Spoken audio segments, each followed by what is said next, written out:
Welcome to the world of thrilling stories. Whether you're new or a returning viewer, we're so glad you're here. Before we dive into today's adventure, make sure to hit that like button and subscribe to never miss out on the suspense, mystery, and excitement that's coming your way. Let's get started. They say he's dead. He's not. I grew up in a small town. You've probably never heard of Pine Hollow. Peaceful, quiet. One of those places where people still leave their doors unlocked. Except no one goes into the woods after dark. Not since the Whistler. They say it started over 20 years ago. People would hear a low whistle, soft and steady, coming from the woods behind their homes. If you heard it once, you were safe. Twice it meant he was near. The third time, you were gone. They found the bodies, some hanging, some buried, others never found at all. The police blamed a man named Harold Reeves. He was caught with blood in his truck and a knife under his seat. Said he was hunting deer. They didn't believe him. No one did. He hung himself in jail before the trial. Case closed. Everyone relaxed, sort of. But the whistling never really stopped. I was 8 when I heard it the first time. It was just after dinner. My dad was out fixing something in the shed. I remember standing by the window, licking peanut butter off a spoon, when I heard a faint whistle. 2 notes, low, drawn out, like someone trying to hum with their mouth closed. I froze. Probably the wind, Mum said when I told her, or your father. But when I asked Dad, he swore it wasn't him. Said he didn't hear anything. Years passed, I never heard it again. Until last night. I'm 28 now, moved back into my parents' house after they passed. House was too big for me alone, but it was home. Familiar. That night I was sitting on the porch, scrolling through my phone, when I heard it again. 2 low notes, the whistle. I stood up so fast I dropped my phone. It was real. Just like before. Just like the story. I walked to the edge of the porch and stared into the woods. Nothing. Just dark trees and the sound of leaves brushing against each other. I told myself it was a bird. A weird bird. Or wind through a crack in the trees. But then I heard it again. A second whistle. This time, closer. My stomach turned. I ran inside, locked the door, shut all the windows. For the next few hours, I sat in silence, ears straining for any sound. I didn't sleep. At 3:12 a.m., I heard it again. A third whistle, right outside my bedroom window. I screamed. I grabbed a flashlight and ran to the window, but no one was there. Just grass, trees, shadows. I swear I saw footprints in the dirt. Bare feet. One set. That's when I remembered something Grandpa once said when I was a kid. If you hear the third whistle, say goodbye. He only whistles for the ones he wants. Today I tried telling the sheriff. He laughed. You heard the wind, son? Don't get caught up in ghost stories. But I know what I heard. And I think he's coming for me. I can't leave. I tried to drive out this morning.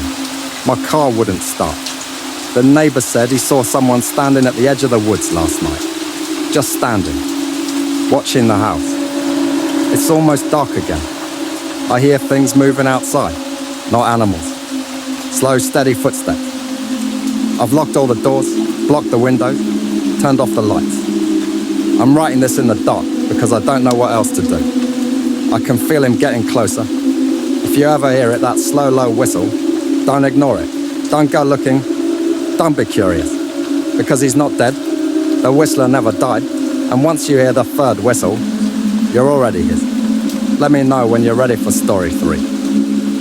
The journey into the unknown is always filled with twists and turns. But it's the courage to face the darkness that shapes our destiny. If you enjoyed these stories, hit like and subscribe for more chilling adventures. Every new tale holds a lesson, a mystery, and a truth waiting to be uncovered. Stay curious, stay brave, and never stop exploring.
Suddenly, a figure appeared in the doorway.